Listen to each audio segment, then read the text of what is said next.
সকাল বন্ধুরা, তোমরা কেমন আছো? আশা করি খুবই ভালো আছো।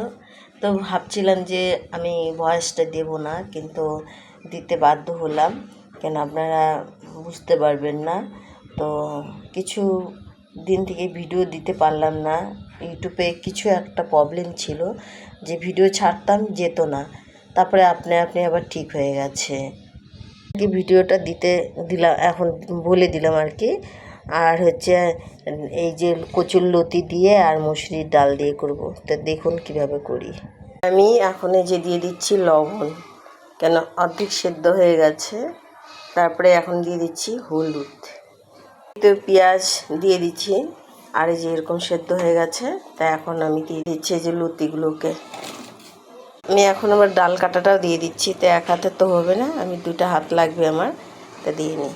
ডাল কাটা তো আমি দিয়ে দিয়েছি। এখন আমি যে সেদ্ধ হওয়ার অপেক্ষায় রয়েছি, লতিটা সেদ্ধ হলে সম্বারে দেব। হচ্ছে আলু আর বটবটি ভাজা।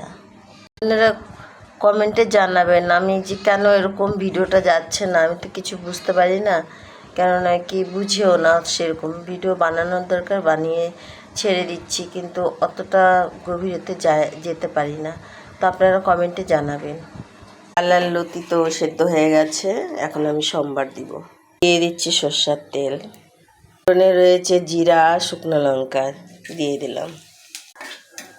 এখানে রয়েছে পেঁয়াজ কুচি আর রসুন থেতো, তো দিয়ে দিচ্ছি।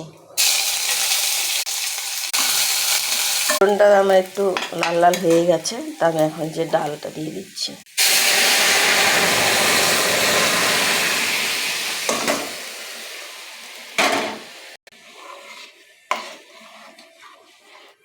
তো আমার হয়ে গেছে, আমি এখন নামিয়ে নিচ্ছি ডালটাকে।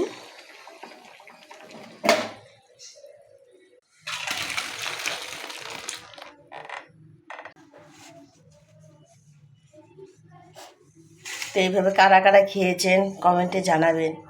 আর যদি না খেয়ে থাকেন তাহলে আপনারা করে খাবেন, ভীষণ স্বাদ লাগে, খুব ভালো লাগে। তো সবাই ভালো থাকুন, সুস্থ থাকুন আর আমার পাশে থাকুন।